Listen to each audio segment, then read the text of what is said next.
दोस्तों ये जो 30 साला लड़का आप देख रहे हैं, इसने सिर्फ 8 सालों में खुद को जीरो से उठाकर 26 बिलियन डॉलर का मालिक बना दिया। लेकिन सिर्फ एक ट्वीट ने इसकी एम्पायर को रातों रात खाक कर दिया। इसका नाम सैम बैंकमैन-फ्रिड है। चलिए जानते हैं कि सैम इतना अमीर कैसे बना और वो कौन सा ट्वीट था जिसने सैम की पूरी एम्पायर को गिरा दिया और सैम को गरीबी में धकेल दिया। वीडियो में आगे बढ़ने से पहले अगर आप इस चैनल पर नए हैं तो इस चैनल को जरूर सब्सक्राइब करें और वीडियो पसंद आए तो वीडियो को लाइक करना मत भूलें। तो बगैर टाइम वेस्ट किए लेट्स बिगिन।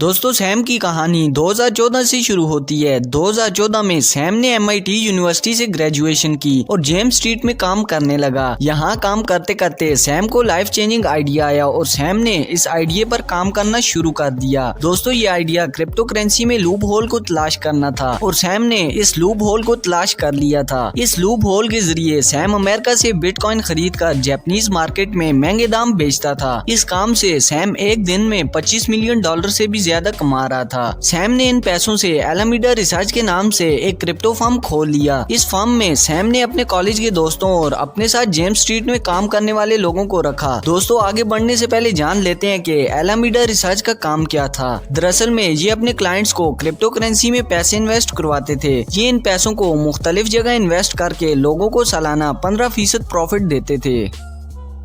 दोस्तों सैम को आगे बढ़ने का इतना जुनून था कि सैम ने 2019 में अपनी खुद की क्रिप्टो एक्सचेंज बनाकर लॉन्च की, क्योंकि एलामीडा की इन्वेस्टमेंट क्रिप्टो एसेट्स में की जाती थी और इसके लिए सैम को दूसरी एक्सचेंजेस पर ट्रेडिंग करनी पड़ती थी। इसीलिए सैम ने FTX के नाम से अपनी खुद की क्रिप्टो एक्सचेंज बनाकर लॉन्च की। दोस्तों FTX के साथ साथ सैम ने अपनी खुद की FTT के नाम से क्रिप्टो करेंसी भी लॉन्च की। और याद रहे कि FTX एक एक्सचेंज का नाम है और FTT एक करेंसी का नाम है।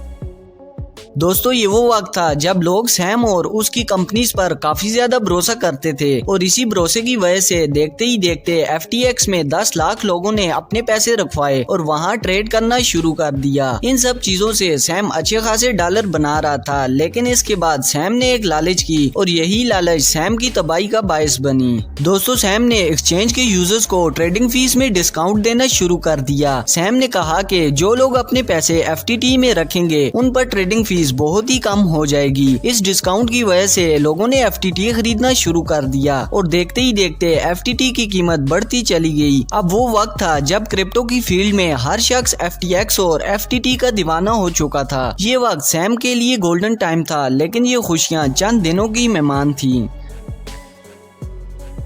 दोस्तों यहाँ सैम ने लोगों के साथ एक गेम खेलना शुरू कर दिया। सैम ने लोगों के रखवाए हुए पैसों को मुख्तलिफ कॉइन्स में इन्वेस्ट करना शुरू कर दिया। ये काम बड़ी ही खुफिया तरीके से हो रहा था, क्योंकि सैम का ख्याल था कि वो लोगों के पैसों से ट्रेड करेगा और प्रॉफिट कमाकर लोगों के पैसे वापस FTX में बेच देगा। ये काम बड़ा अच्छा चल रहा था, लेकिन फिर कुछ ऐसा हुआ जो सैम की तबाही का बायस बना। दरअसल में इस दौरान अमेरिका में इन्फ्लेशन आ गई और लोगों ने अपने रखवाए हुए पैसों को विदड्रॉ करना शुरू कर दिया, क्योंकि क्रिप्टो की मार्केट बुरी तरह से तबाह हो रही थी।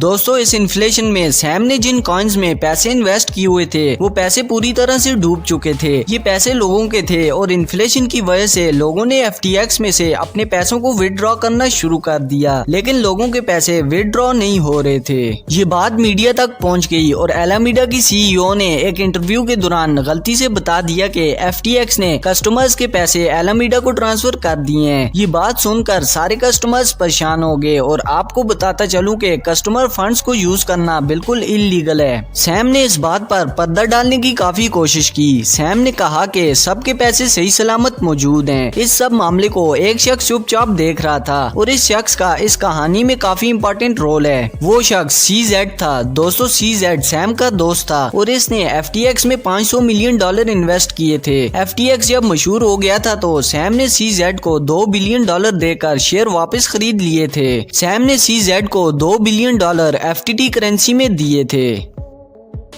CZ ने ये FTT करेंसी तब से संभाल कर रखी हुई थी। CZ सही मौके की तलाश में था और अब वो किसी भी वक्त इन FTT कॉइन्स को सेल करके सैम को सड़क पर ला सकता था। CZ ने इन कॉइन्स को अब भी सेल नहीं किया, लेकिन CZ ने एक ट्वीट में कहा कि हमने अपने $2 बिलियन के FTT कॉइन्स को बेचने का फैसला किया है। इस ट्वीट ने हर तरफ आग लगा दी और लोगों ने अपने FTT कॉइन्स को बेचना शुरू कर दिया। अब सैम बुरी तरह से फंस चुका था, क्योंकि सैम ने लोगों के $10 बिलियन वापस करने थे और सैम के पास सिर्फ $900 मिलियन ही मौजूद थे। दोस्तों 2 दिन पहले जो शख्स $26 बिलियन का मालिक था, बस एक ट्वीट ने इसे $9 बिलियन का कर्जदार बना दिया।